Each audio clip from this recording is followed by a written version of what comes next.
Hey everyone, today I'm going to show you how to use the task list loop component in Microsoft Loop. So let's jump right in. First, open your Microsoft Teams application on your computer.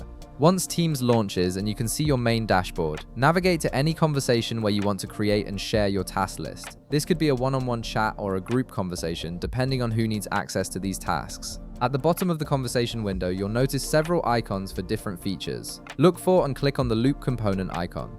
This icon allows you to create interactive components that everyone in the conversation can collaborate on in real time, making it perfect for team task management. After clicking the loop component icon, a menu will appear showing different loop component types. From this menu, select Task List. This component is specifically designed for creating organized, trackable tasks that your team can work on together, and it's incredibly useful for keeping everyone aligned on project responsibilities. Now you're ready to start building your task list. In the first row, input your task name in the designated field. This could be anything from a simple to-do item to a specific project deliverable. Next, add an assignee by clicking on the assignee field and selecting the team member responsible for this task. This ensures everyone knows who's accountable for what. Then select a due date by clicking on the date field. This helps keep your team on track with deadlines and priorities. You'll also notice a bucket field that typically defaults to do.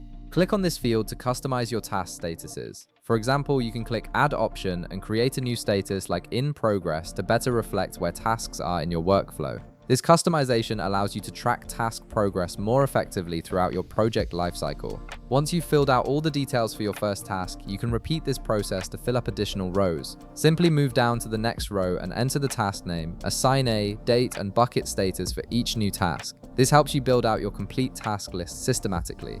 If you need to add more tasks beyond the initial rows provided, you have two options. You can click the Add Task button, which typically appears at the bottom of your task list. Alternatively, hover your mouse on the bottom of any task number and you'll see a plus icon appear.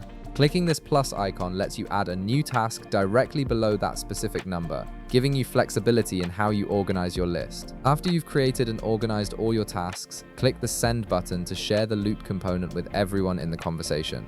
Once sent, all participants can view, edit, and update the task list in real time, making collaboration seamless and transparent. If you want to use this same task list structure in another conversation or location, simply click the copy icon that appears when you hover over the loop component. Then paste it wherever you want, whether that's in a different Teams chat, a loop page, or another supported location. This saves you time from recreating the same structure multiple times. And that's it. You've successfully created and shared a task list using the loop component in Microsoft Teams. If this video helped you out, be sure to leave a like, subscribe, and I'll see you in the next one.